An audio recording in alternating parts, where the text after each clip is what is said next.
Last topic है guarantee. Partnership में जब एक नया पार्टनर एडमिट किया जाता है तो उसको गारंटी दी जा सकती है कि उसका प्रॉफिट कुछ पर्टिकुलर अमाउंट से कम नहीं होगा, और this guarantee can be given by the single partner और मोर देन वन पार्टनर। जैसे हम कह देते हैं कि सपोजिंग सी को हमने एडमिट किया और उसको गारंटी दी कि that his profit will not be less than 10,000 in any year, और ये गारंटी दी है ए ने टू सी।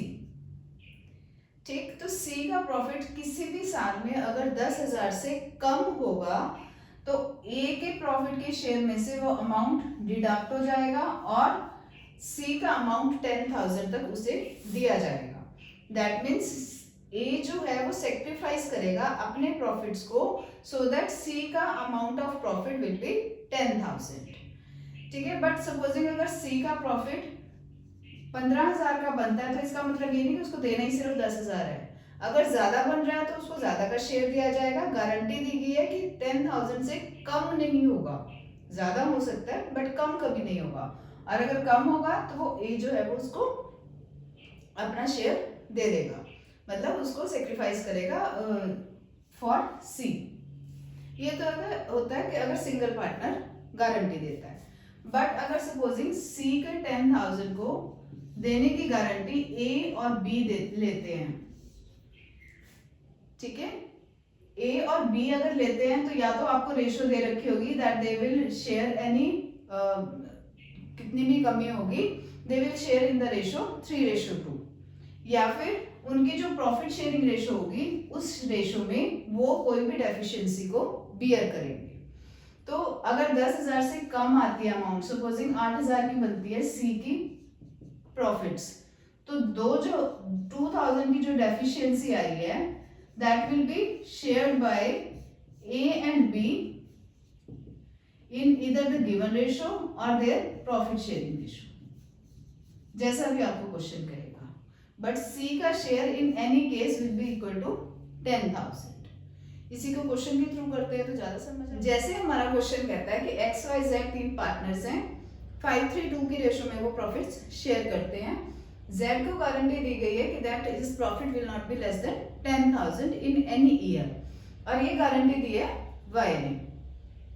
प्रॉफिट जो है वो ड्यूरिंग द ईयर हुए हमारे 40,000 के। अब कहते हैं P and L appropriation account बनाओ, तो हम कैसे बनाएंगे? सबसे पहले हमारा पी एंड एल एप्रोप्रिएशन में बाय पी एंड एल 40,000। अब इस 40,000 को डिस्ट्रीब्यूट करते हैं among X Y Z in the ratio 5, 3 and 2। तो 40,000 का 5/10 जाएगा एक्स का, that will amount to rupees 20,000। Y का कितना जाएगा? 40,000 इंटू 3/10, दैट विल बी 12,000, और z का जाएगा आपका 40,000 इंटू 2/10, दैट विल बी 8,000। ठीक है, बट z को गारंटी कितने की है? 10,000 की, और इसका अमाउंट ऑफ प्रॉफिट आ रहा है 8,000 की। तो डेफिशिएंसी कितने की है? तो डेफिशिएंसी कौन बियर करेगा? y, क्योंकि गारंटी y ने दी है।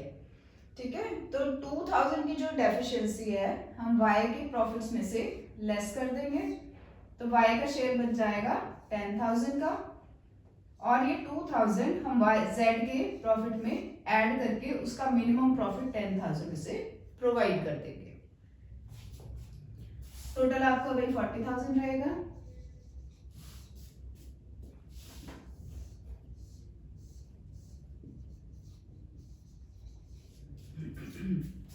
और ये बैलेंस इक्वलाइज कर जाएगा। ये था guarantee bye a single partner. इसी क्वेश्चन में अगर गारंटी एक्स और वाई दोनों पार्टनर्स ने दी होती टू जेड फॉर रुपीज 10,000, और डेफिशिएंसी वो कहते हैं शेयर की जाएगी by both X and Y equally.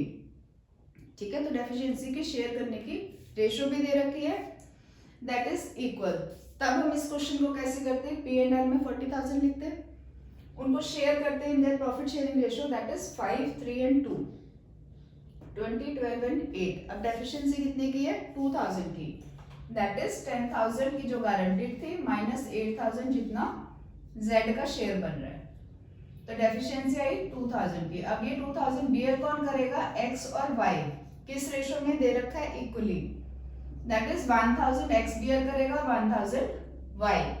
तो हम क्या करेंगे, x के शेयर में से 1000 लेस कर देंगे, his share will be 19000। Similarly y के शेयर में से 1000 लेस कर देंगे, हिज शेयर विल बी 11000 और z के शेयर में हम 2000 ऐड कर देंगे और उसका शेयर मिनिमम गारंटेड 10000 उसे दे देंगे। तो इस तरीके से अगर सिंगल पार्टनर करे या बोथ ऑफ द पार्टनर्स करे गारंटी, इस तरीके से हम गारंटेड पार्टनर को डिस्ट्रीब्यूट करते हैं।